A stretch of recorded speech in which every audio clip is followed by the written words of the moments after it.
Another pyrography drawing that I did. So I start off with a freehand sketch. I really wanted to do a feather with my little pyrography. So I just do an outline here. I'm not even doing really any details.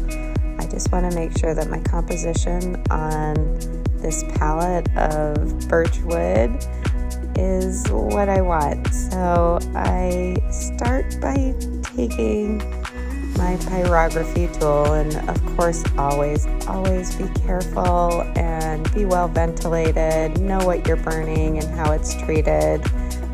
Always be cautious about what you're breathing when you're burning wood and making sure that it's non-toxic. I begin to build the shape of this feather, and you can see to the left I still have a little bit of the quill, and the shaft provides that little semicircular shape.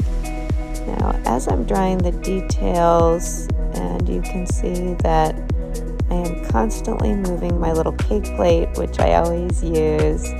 It's just such a wonderful platform to be able to move my palette here, which is my block of wood, and help me along with the edging that I'm doing along this feather.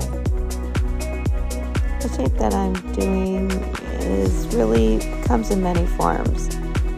The little parts are bending toward the center. They're also at different times coming straight up. I take it and drag it with the motion of it standing up. My feather and the shape is definitely not completely linear. It's more like a downy feather, not a flight feather, and I want to give the motion of all the individual parts here. So I keep adding, and I will often jump to the other side of this feather composition as I see, because I'm constantly scanning the way this is starting to form and come out. Playing with the depth of these lines toward the center of the shaft, I put more pressure on my lines, give it a shadow and give a nice contrast to the shaft. And as I sweep out, I lift up my pyrography tip. I want the lines to graduate in terms of darkness and in depth. So the nib is definitely more into that birchwood toward the center of the shaft of the feather. And as I sweep out, I'm trying to get some delicate and pretty lines, irregular lines. This is not exact formation. So some of these lines are overlapping the other ones. I can definitely see that this feather form is starting to be what I'm desiring. Delicate, but still not as full as ultimately I'm going towards. So I add more of those details in the center and allow some of these lines to overlap. And you can see I literally jump from the back of the feather to the front of the feather to underneath, because I'm looking at the overall composition to see what I'm satisfied with, and now adding some of the little fun down that's at the tip of that quill.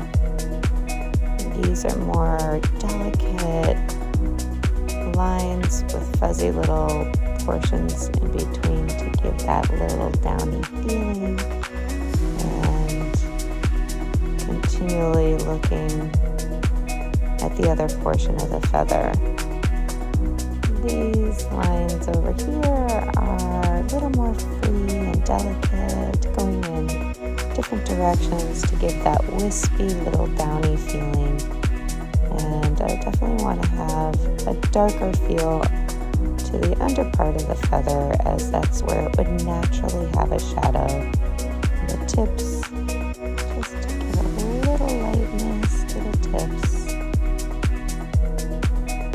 And again, they overlap each other, they go in sync with each other. Whatever nature would deem this little feather to be is what I'm trying to mimic. Giving some depth again to the bottom and jumping to the top. You can see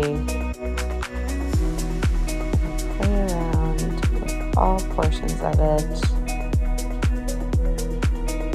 At least in this case, this is my method. Some methods that I have are more linear. This is jumping back and forth to look to see when I get satisfied with my feather. Looking at the shaft of the feather, the movements, the feeling of this, it's definitely in motion. Thank you so much for joining me today as I burn some more wood. It's always enjoyable for me to draw with this tool. I hope you get to play with pyrography, and as always, I am wishing you happy and safe and wonderful creations.